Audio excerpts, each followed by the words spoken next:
प्यारे बच्चों, आज कक्षा 12वीं की होम साइंस को देखेंगे। ये इकाई 4 है जिसका नाम है मेरा परिधान। ठीक है। और ये चैप्टर 19 है जिसका नाम है वस्त्र एवं व्यक्तित्व। व्यक्तित्व को अंग्रेजी में पर्सनालिटी भी कहा जाता है। तो चलिए आज हम 19वां चैप्टर को डिस्कस करेंगे। तो देखिए, कहीं ना कहीं हम इस चैप्टर में क्या पढ़ेंगे। तो सबसे पहले हम जो चैप्टर में जो अध्याय का नाम दिया गया है, यानी चैप्टर का जो नाम है, सबसे पहले चैप्टर का जो नाम दिया गया है इसके बारे में हम समझते हैं कि आखिर इस चैप्टर में हम लोग पढ़ेंगे क्या। तो चैप्टर का जैसा कि आपको दिख पा रहा है कि चैप्टर का नाम है वस्त्र एवं व्यक्तित्व, यानी इस चैप्टर में हम लोग वस्त्र के बारे में पढ़ेंगे, साथ ही साथ हम लोग उसके व्यक्तित्व के बारे में पढ़ेंगे, है ना। यानी कि वस्त्र जब हम पहनते हैं तो हमारी पर्सनालिटी कैसी दिखती है, ठीक है ना। तो कुछ इन्हीं सभी चीज़ों के बारे में हम लोग इस चैप्टर में जानेंगे। तो चलिए, आज का जो मेरा पहला टॉपिक है वह है वस्त्रों का मानव के लिए महत्व, कि वस्त्र जो है मानव के लिए कितना ज़्यादा महत्व है, उसी के बारे में हम लोग इसमें जानेंगे, इस टॉपिक में, कि वस्त्रों का मानव के लिए महत्व। ठीक है। तो चलिए देखिए, पहला जो है वह है शरीर की सुरक्षा। तो कहीं ना कहीं हमको वस्त्र क्या करता है, हमारे लिए महत्व तब बन जाती है जब वो हमें शरीर की सुरक्षा प्रदान करती है। तो देखा जाए तो पोशाक जो है क्या है, पोशाकों का सबसे महत्वपूर्ण कार्य है हमारे शरीर की सुरक्षा करना। आप भी जान रहे होंगे कि यदि अगर पोशाक नहीं हो तो फिर हमारी शरीर की सुरक्षा नहीं हो सकेगी। ठीक है। इसीलिए इसका सबसे बड़ा जो कार्य है वह है शरीर की सुरक्षा प्रदान करना। चलिए अब देखिए, आगे देखिए, और भी कुछ चीज़ें इनसे जुड़ी हुई है। देखिए, वस्त्र हमें सर्दी तथा गर्मी से बचाते हैं। आपको पता है कि वस्त्र अगर नहीं रहे तो सर्दी और गर्मी में हमें काफ़ी परेशानियों का सामना करना पड़ेगा। तो वस्त्र ही एक ऐसा चीज़ है जो हमें सर्दी और गर्मी में हमें क्या करती है, बचाती है।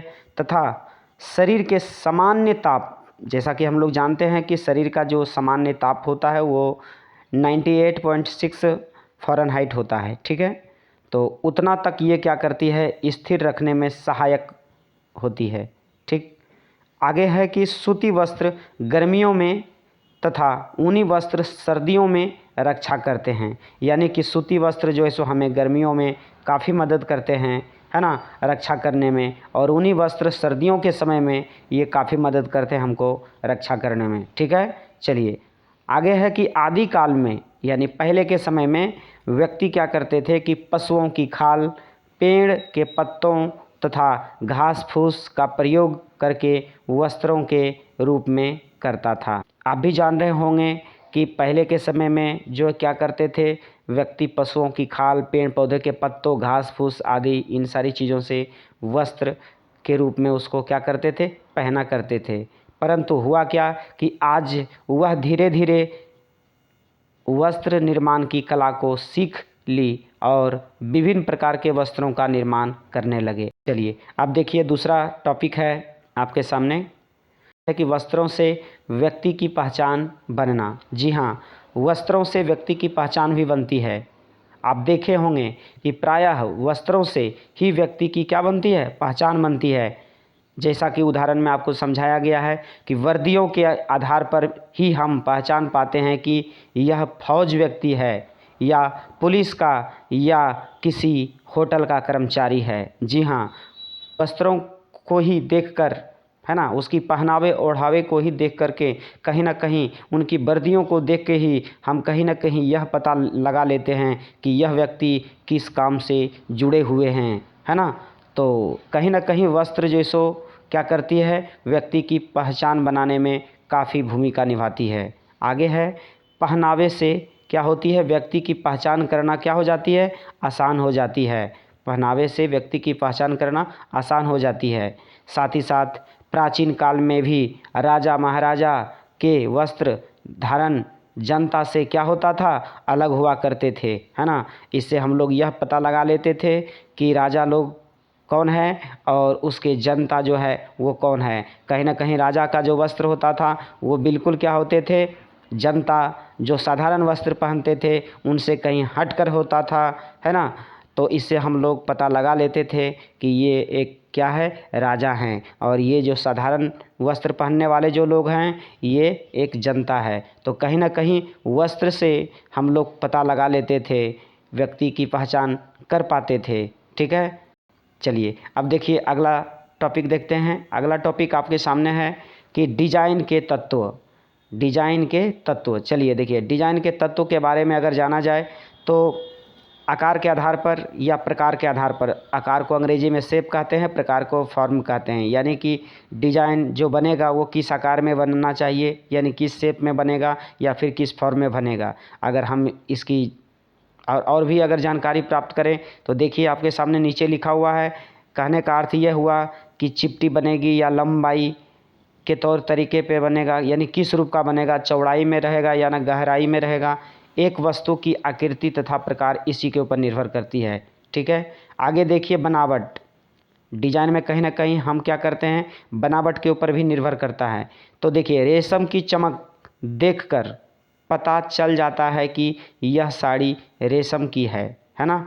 कहीं ना कहीं जो बनावट होती है, तो रेशम जो कपड़ों की बनावट होती है, जो डिज़ाइन होती है, तो जैसे मान लिया जाए एक उदाहरण में है कि रेशम की चमक देखकर हम पता लगा लेते हैं कि यह जो साड़ी है या तो फिर और कोई वस्त्र है रेशम से बनी हुई। यहाँ तो साड़ी के बारे में बताया गया है, तो आप किसी अन्य वस्त्र से भी जोड़कर इसको तुलना कर सकते हैं जो रेशम से बनी हुई हो। तो कहीं ना कहीं रेशम की चमक जो होती है ना, उससे हम लोग यह पता लगा लेते हैं कि यह साड़ी या तो फिर और कोई चीज़ें जो बनी है ये रेशम से बनी है। ठीक है, अगर वो चमकीले हो, रेशम की जो चमक होती है वैसी हो। तो आइए आगे देखिए, इसी में और भी कुछ चीज़ें हैं कि सब में भी विभिन्न बनावट के वस्त्र मिलते हैं। आजकल रेशम में भी विभिन्न बनावट वाली वस्त्र मिलते हैं, जैसे कि टसर रेशम, खादी रेशम, जो कि क्या होती है, बनावट में रेशम से कम कोमल होते हैं। रेशम से क्या होते हैं, कम कोमल होते हैं। तथा साटन रेशम, जो बनावट में रेशम से क्या होती है, अधिक कोमल तथा चमकीले होते हैं।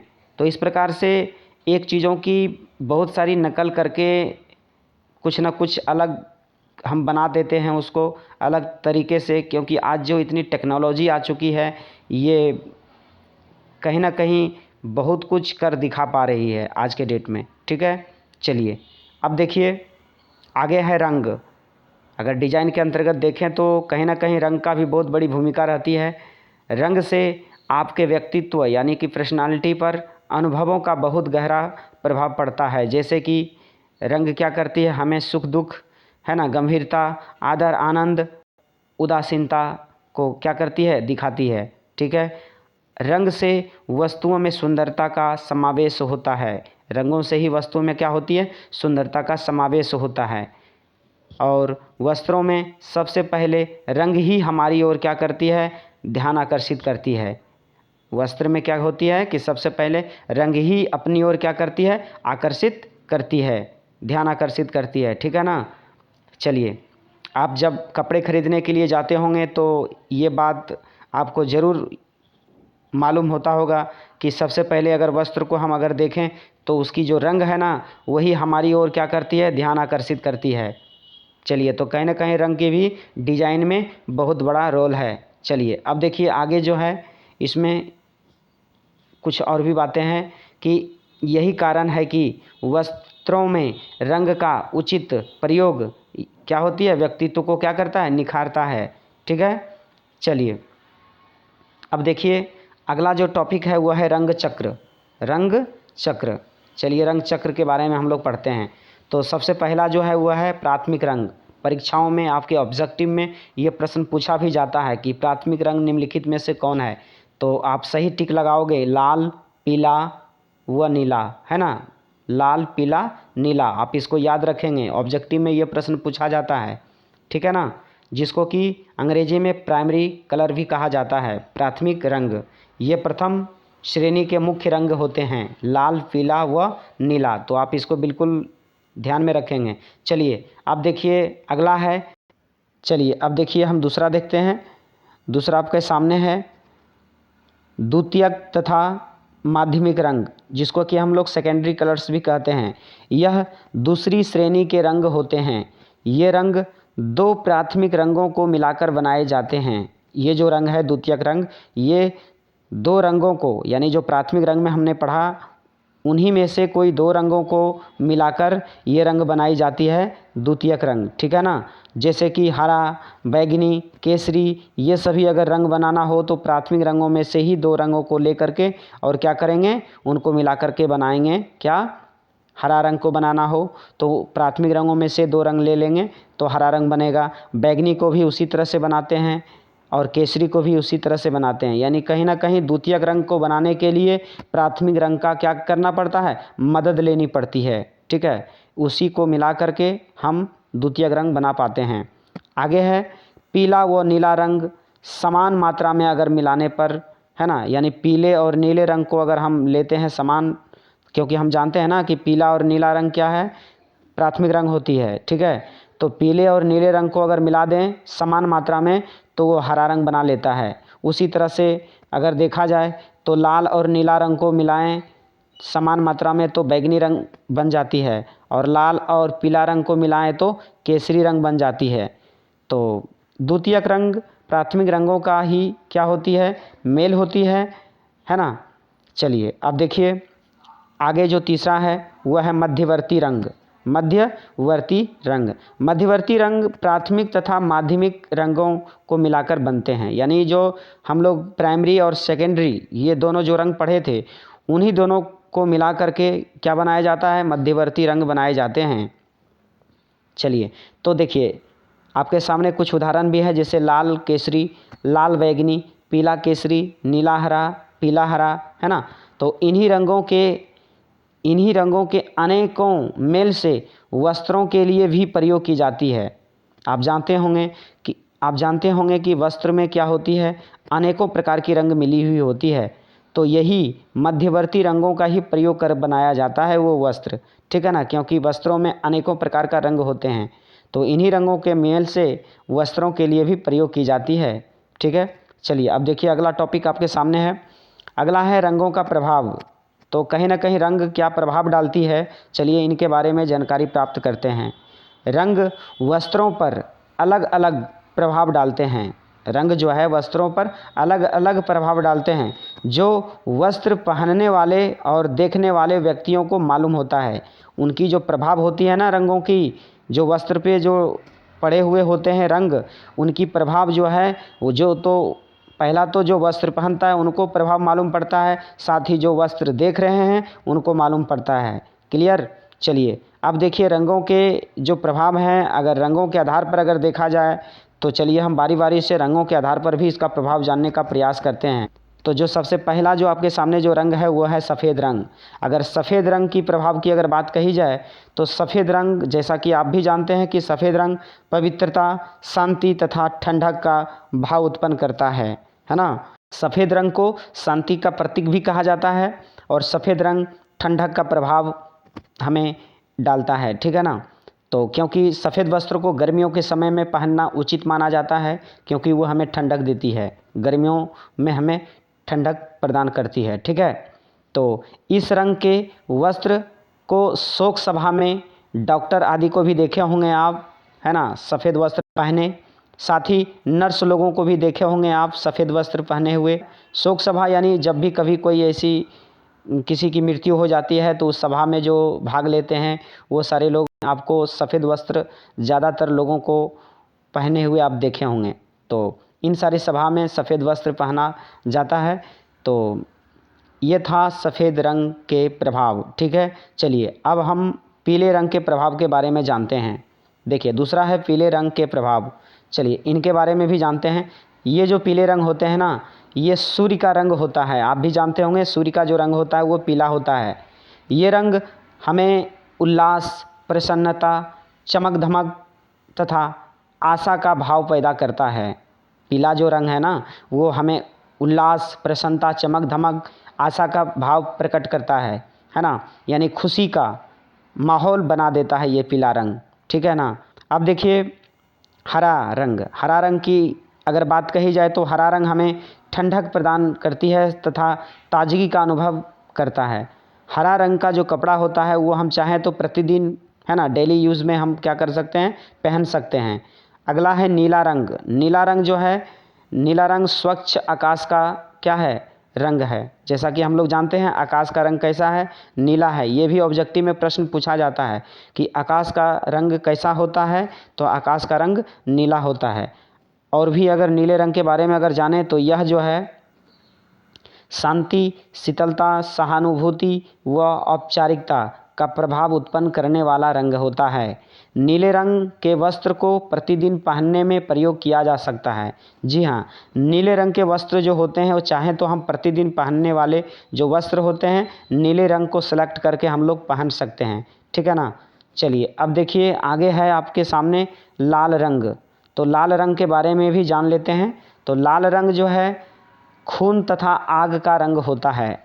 आपको भी पता होगा कि खून की जो रंग होती है वो लाल होती है और आग का जो भी रंग होता है वो भी लाल होता है, जिसके कारण व्यक्ति में क्या लाती है, जोश, उल्लास, साहस तथा प्यार के भाव पैदा करते हैं, है ना।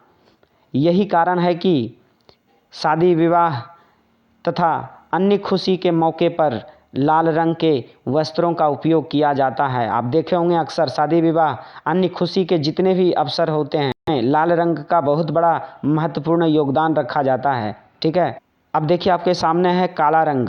काला रंग, यह रंग रहस्य तथा बुद्धि का प्रतीक होता है, लेकिन कहीं ना कहीं काला रंग में कुछ चीज़ें को ध्यान में भी रखे जाने की बात होती है।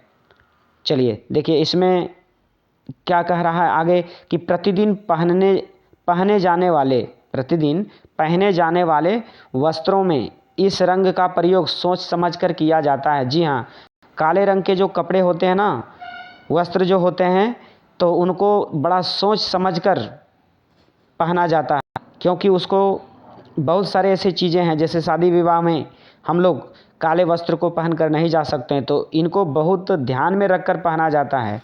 प्रतिदिन तो पहनते ही हैं, लेकिन बहुत सारी कुछ ऐसी मुख्य दिन होते हैं, है ना, खुशी का माहौल होता है, उसमें हम लोग क्या करते हैं, बहुत ऐसे फंक्शन प्रोग्राम होता है जिसमें हम लोग क्या हो काले कपड़े को पहनकर नहीं जा सकते हैं, ठीक है, ये अशुभ माना जाता है। तो बड़ा सोच समझकर हमको काले रंग के वस्त्र को पहनना पड़ता है। इस रंग को अन्य रंगों के वस्त्र के साथ संतुलन में लाकर प्रयोग करने से इसका अच्छा प्रभाव पड़ता है। आप देखे होंगे काले रंग का अगर कपड़ा पहनना हो तो उनके साथ और कोई अन्य, है ना, वस्त्र के साथ उसको क्या करें, संतुलन बनाकर पहने। जैसे कि आप देखे होंगे कि हम लोग जब कपड़े पहनते हैं तो कपड़ों में पैंट और शर्ट में हम लोग पैंट को चाहे तो ब्लैक पहन लें और शर्ट को चाहे तो वाइट पहन लें, तो इस तरह से, है ना कहीं एक दूसरे से कलर से मैच करके काले को और कोई अन्य कलर को मैच करके क्या करते हैं, उसको हम पहनते हैं, जिससे कि क्या होता है, प्रभाव बहुत अच्छा दिखता है। तो यही था हमारा रंगों से संबंधित प्रभाव। चलिए अब देखिए अगला जो टॉपिक है मेरा वह है, चलिए देखिए अगला टॉपिक है रंगों का चुनाव। तो रंगों का चुनाव जो करेंगे हम जब हम वस्त्र खरीदने जाते हैं, तो रंगों का चुनाव करते समय विभिन्न बातों पे क्या रखना चाहिए, ध्यान रखना चाहिए, ठीक है ना। जैसे कि व्यक्ति की आयु के ऊपर भी हमको ध्यान रखना चाहिए कि व्यक्ति की जो आयु है वो किस प्रकार से, या वो बच्चे हैं या फिर जवान हैं या फिर बूढ़े हैं, है ना, तो उनके आयु के ऊपर भी ध्यान रखने की ज़रूरत होती है। अब मान लीजिए कि कोई जवान आदमी है, ठीक है ना, वयस्क है, तो वैसे लोगों को, या फिर बच्चे हैं, वैसे लोगों को आप जिस कलर के कपड़े दोगे पहनने, अगर वही कपड़े बूढ़े लोग जो हैं अगर उनको उसी रंग के कपड़े दोगे तो वो अच्छा नहीं लगता है। तो और जो बूढ़े लोग जो जिस कलर का कपड़ा पहनते हैं वो अगर बच्चे लोगों को दो तो वो फिर अच्छा नहीं लगेगा, लोग कहेगा कि ये बच्चे तो बूढ़े जैसे लग रहे हैं, है ना। तो कहीं ना कहीं हम लोगों को व्यक्ति की आयु को देख कर के भी रंग का चुनाव करना चाहिए। आप बिल्कुल समझ चुके होंगे कि आखिर ये कहना क्या चाह रहा है। दूसरा है व्यक्ति का वर्ण। वर्ण मीन्स होता है कि व्यक्ति जो है किस रंग का देखने में लग रहा है, वो गोरे हैं ना काले हैं ना सांवले हैं, तो किस रंग का है, तो उसके हिसाब से ही हम लोगों को रंगों का चुनाव भी करना चाहिए, ठीक है। अब देखिए अगला है व्यक्ति का लिंग। तो या वो पुरुष है ना महिला है, तो आपको पता है कि महिला को क्या होती है ना, स्त्री को जो होती है ना वो कुछ अलग अलग कलर पसंद होती है, उसके शरीर में जचता भी है। और जो पुरुष होते हैं उसके शरीर में अलग अलग कलर वाले वस्त्र क्या होते हैं, अच्छा दिखता है। तो इस हिसाब से कहा जाए तो लिंग को भी कहीं ना कहीं हमें ध्यान में रखकर रंगों का चुनाव करना चाहिए। आगे है व्यक्ति की लंबाई। जी हाँ, अगर देखा जाए तो छोटे व्यक्ति को एक ही रंग का कपड़ा बहुत अच्छा लगता है उसके शरीर में, और लंबे व्यक्ति को अलग अलग मेल खाते रंग के वस्त्र अच्छे लगते हैं, है ना। तो इस हिसाब से हमें व्यक्ति की लंबाई के ऊपर भी ध्यान रखकर रंगों का चुनाव करना चाहिए।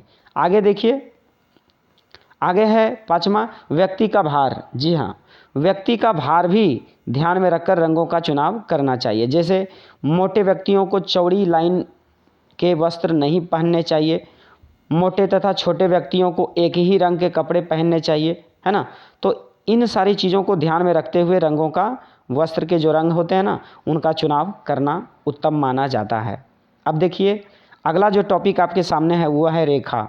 जी हाँ, रेखा जिसको अंग्रेजी में लाइन कहा जाता है। आप देखे होंगे कपड़ों में बने बहुत प्रकार की लाइन होती है ना। तो पहला है आपके सामने कि कपड़ों पर बनी लंबी खड़ी रेखाएं, जैसा कि आपके सामने देखिए यहाँ पर बताया गया है। कपड़ों में आप देखे होंगे खड़ी खड़ी लाइन होती है ऐसे ऐसे, है ना। तो दूसरा है कपड़े पर बनी चौड़ी, है ना, चौड़ाई में रेखाएं। तो इस प्रकार से भी आप देखे होंगे कपड़े में बने हुए होते हैं। तीसरा है कपड़े पर बनी तिरछी रेखाएं। कपड़े में इस प्रकार की भी तिरछी रेखाएं होती है ना। ये डिजाइन बनाने के लिए की जाती है इस प्रकार की रेखाएं का प्रयोग, ठीक है। चलिए अगला है कपड़े पर बनी वक्र रेखाएं। जी हाँ, आप देखे होंगे कुछ घुमावदार, है ना, यूं इस टाइप का जैसो क्या होती है, कपड़े पर बने हुए होते हैं इस टाइप का, है ना।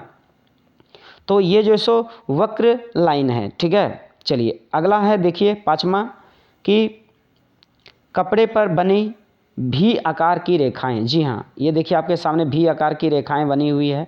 इस प्रकार से भी आकार की भी रेखाएं कपड़े पे बनी हुई होती है उसकी।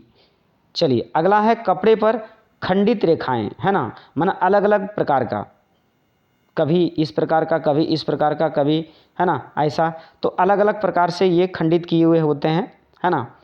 तो इस प्रकार से भी लाइन खींची हुई होती है कपड़ों पर। अब आ जाइए कि आखिर इस लाइन का व्यक्तित्व पर यानी हमारी पर्सनालिटी पर क्या प्रभाव पड़ता है, ठीक है ना। तो चलिए इनके बारे में भी हम लोग जान लेते हैं। देखिए रेखाओं का व्यक्तित्व पर प्रभाव, है ना, यानी हमारी पर्सनालिटी पर प्रभाव। चलिए पहला तो जैसा कि हम लोग पढ़े थे खड़ी रेखाएं यानी खड़ी लाइन, है ना। तो ये रेखाएं क्या होती है, गरिमा, क्रियाशील एवं सजीवता का भाव व्यक्तित्व करता है और या उत्पन्न करता है, ऐसा भी बोल सकते हैं। और इनकी मुख्य वजह यह है कि यह खड़ा व्यक्ति, इसका जो वजह है, मुख्य वजह, है ना, यह खड़ा व्यक्ति कार्य करने के लिए तत्पर होता है। आप लोग भी जानते हैं कि जो व्यक्ति खड़ा है, कहीं ना कहीं हम लोग ऐसा मान सकते हैं कि यह व्यक्ति कार्य करने के लिए तत्पर क्या है, तत्पर है ना। और सावधान की स्थिति भी खड़ी होती है। आप लोग ये भी देखे होंगे कि जो व्यक्ति सावधान स्थिति में हो यानी वो व्यक्ति खड़ी स्थिति में होती है। इसीलिए इन्हें गरिमा, क्रियाशील एवं सजीवता का, है ना, भाव व्यक्ति के उत्पन्न करती है, इसीलिए ऐसा कहा जा रहा है, ठीक है। चलिए अब देखिए दूसरा है पड़ी रेखाएं, जिसको कि हम लोग चौड़ी रेखाएं कहते हैं, है ना, जो इस टाइप की जो रेखाएं होती है। तो ये रेखाएं स्थिरता, निष्क्रियता तथा विश्राम का भाव उत्पन्न करती है। क्योंकि आप देखे होंगे कि लेटा हुआ व्यक्ति या फिर आराम कर रहा होता व्यक्ति क्या होता है, या फिर अथवा सो रहा होता है ना। तो इस टाइप के जो व्यक्ति होते हैं ना, इसी टाइप से लेटे हुए होते हैं, यानी कि चौड़ी, इसीलिए इसको। और वो व्यक्ति, जो व्यक्ति लेटा हुआ हो या फिर आराम कर रहा हो या फिर सोया हुआ हो, वैसे व्यक्ति क्या होते हैं, कहीं ना कहीं बिल्कुल स्थिर रहते हैं, निष्क्रिय रहते हैं, विश्राम की अवस्था में रहते हैं, है ना। इसीलिए इसको इस प्रकार का भाव उत्पन्न करने वाले बताए गए हैं, ऐसी पट्टी को, है ना, यानी ऐसी पड़ी को, यानी ऐसी चौड़ी रेखाएं को। चलिए अब देखिए तिरछी रेखाएं, जो रेखाएं इस प्रकार से तिरछी हो, ठीक है। तो ये रेखाएं शक्ति तथा गतिशीलता का भाव उत्पन्न करती है। आप देखे होंगे कि दौड़ते समय अथवा झुकते समय व्यक्ति थोड़ी सी क्या हो जाती है, थोड़ी सी तिरछी हो जाती है, उसका झुकाव हो जाता है शरीर की। तो इसीलिए इसको शक्ति अथवा गतिशीलता का नाम दिया है ना। चलिए अब देखिए आगे है वक्र रेखाएं। वक्र रेखाएं है ना, यानी घुमावदार इस टाइप का है ना, कुछ यूं ऐसा। तो ये रेखाएं नमनीयता का भाव तथा शालीनता का भाव पैदा करता है, क्योंकि विश्राम या खेल की स्थिति में व्यक्ति वक्राकार होता है। आप देखे होंगे, या विश्राम की अवस्था में हो तो कहीं ना कहीं हम लोग कुछ ना कुछ अपनी मोड़ बना लेते हैं, और खेल की स्थिति में भी व्यक्ति क्या होती है, वो इधर उधर घूमती रहती है वक्राकार की तरह, है ना। अब आ जाइए, पांचवा है टेढ़ी मेढ़ी रेखाएं। ये रेखाएं उत्तेजना का भाव उत्पन्न करती है, क्योंकि उत्तेजित व्यक्ति अपने शरीर को टेढ़ी मेढ़ी अवस्था में करता है, इसीलिए इसको इस प्रकार का उपमा दिया गया है। ठीक है, चलिए अब जानते हैं अगला टॉपिक। अगला टॉपिक है कि डिजाइन का वर्गीकरण। डिजाइन को दो प्रकार में वर्गीकरण किया गया है, यानी विभाजित किया गया है। पहला है रचनात्मक डिजाइन और दूसरा है सजावटी डिजाइन। और सजावटी डिजाइन को दो भागों में बांटा गया है। इसमें भी है पहला वास्तविक और दूसरा है अमूर्त डिजाइन। ठीक है, चलिए तो इनके बारे में हम लोग समझते हैं। सबसे पहले रचनात्मक डिजाइन के बारे में जानते हैं कि रचनात्मक डिजाइन क्या होती है। चलिए देखिए, रचनात्मक डिजाइन, ये डिजाइन टुकड़ों को जोड़कर पोशाकें बनाई जाती है। आप देखे होंगे जो हमारा पोशाक होता है, यानी जो हमारा वस्त्र होता है, उसमें कुछ ऐसी डिजाइनें बनी हुई होती है जो कि एक छोटे छोटे टुकड़ों को जोड़ जोड़ कर डिजाइन बनाया गया होता है। तो ये डिजाइन हमें कहाँ कहाँ दिखता है? ये डिजाइन हमें तीरा पे दिखेगा, कॉलर में दिखेगा, कफ तथा स्काउट में दिखता है। ठीक है, तो ऐसी डिजाइन को हम लोग रचनात्मक डिजाइन कहते हैं। आप बिल्कुल अच्छी तरीके से इसको समझ चुके होंगे। अब चलिए सजावटी डिजाइन के बारे में जानते हैं। यह डिजाइन आप बॉर्डर में देखे होंगे, जहाँ बॉर्डर दी जाती है ना कपड़ों पे, वहाँ पे देखे होंगे, है ना। बॉर्डर पर अथवा पूरे कपड़ों पर भी हो सकती है, यानी पूरे कपड़ों में अगर चाहें तो हम सजावटी डिजाइन कर सकते हैं। अलग अलग प्रकार से डिजाइन बना बना के हम कर सकते हैं।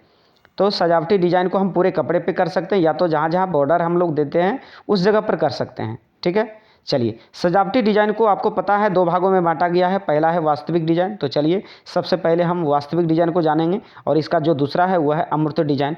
तो पहले हम वास्तविक डिजाइन के बारे में समझ लेते हैं। देखिए, वास्तविक डिजाइन ये वैसी डिजाइन होती है जो दिखने में वास्तविक लगते हैं, जैसे कि गुलाब तथा कमल। आप देखे होंगे कि वस्त्रों में गुलाब का, कमल का फूल जैसा डिजाइन बना हुआ होता है, लेकिन ये डिजाइन जो है क्या होती है, वास्तविक तो नहीं होती है, परंतु देखने के बाद कहीं ना कहीं हमारा जो ध्यान है वो बिल्कुल आकर्षित कर लेता है, एकदम बिल्कुल निश्चित तरीके से आकर्षित कर लेता है, और देखने में ऐसा फीलिंग होता है कि ये बिल्कुल गुलाब और कमल के फूल जैसे ही हैं। तो कहीं ना कहीं वास्तविकता तो होती नहीं है वास्तविक में, परंतु उसकी जैसी वास्तविकता लगती है। ठीक है ना, मेरा ध्यान आकर्षित कर लेती है कि वाकई में ये गुलाब के जैसा ही फूल है, और या तो कमल के जैसा ही फूल है। ठीक है, तो कहीं ना कहीं ये निश्चित आकर्षित करा देती है हमारी ध्यान को। तो इस तरह से हम इसको कह सकते हैं कि वास्तविक डिजाइन। ठीक है, तो आप बिल्कुल समझ चुके होंगे कि वास्तविक डिजाइन कैसी डिजाइन को कहते हैं। ठीक है ना, किस प्रकार के डिजाइन को वास्तविक डिजाइन कहा जाता है, बिल्कुल समझ चुके होंगे। चलिए अब सजावटी डिजाइन का ये दूसरा रूप है अमूर्त डिजाइन। ठीक है, अमूर्त डिजाइन जो है, यह डिजाइन स्वतंत्र रूप से बनाया जाता है। इसमें रेखाओं तथा आकारों की पुनरावृत्ति हो सकती है, यानी पुनरावृत्ति का मतलब दोहराना, कि जो डिजाइन हम लोग क्या किए हैं कपड़ों पे पहले से जो डिजाइन लगी हुई है, चाहे तो हम फिर से उसी कपड़ों में कोई और जगह पर, है ना, यानी किसी और हिस्सों में उसको हम फिर से उसी डिजाइन को हम क्या कर सकते हैं, दोहरा सकते हैं। तो ऐसी डिजाइन को हम लोग क्या कहते हैं, अमूर्त डिजाइन कहते हैं। तो यहाँ पे ये मेरा चैप्टर समाप्त होता है। तो यदि ये वीडियो आपको अच्छा लगा हो तो ज़रूर कमेंट कर बताएं, और ज़्यादा से ज़्यादा हो सके तो आप अपने दोस्तों में शेयर करें, जिससे कि और भी विद्यार्थियों को इसका फ़ायदा मिल सके। तो हम फिर मिलते हैं नेक्स्ट वीडियो में, तब तक के लिए जय हिंद, जय भारत, वंदे मातरम।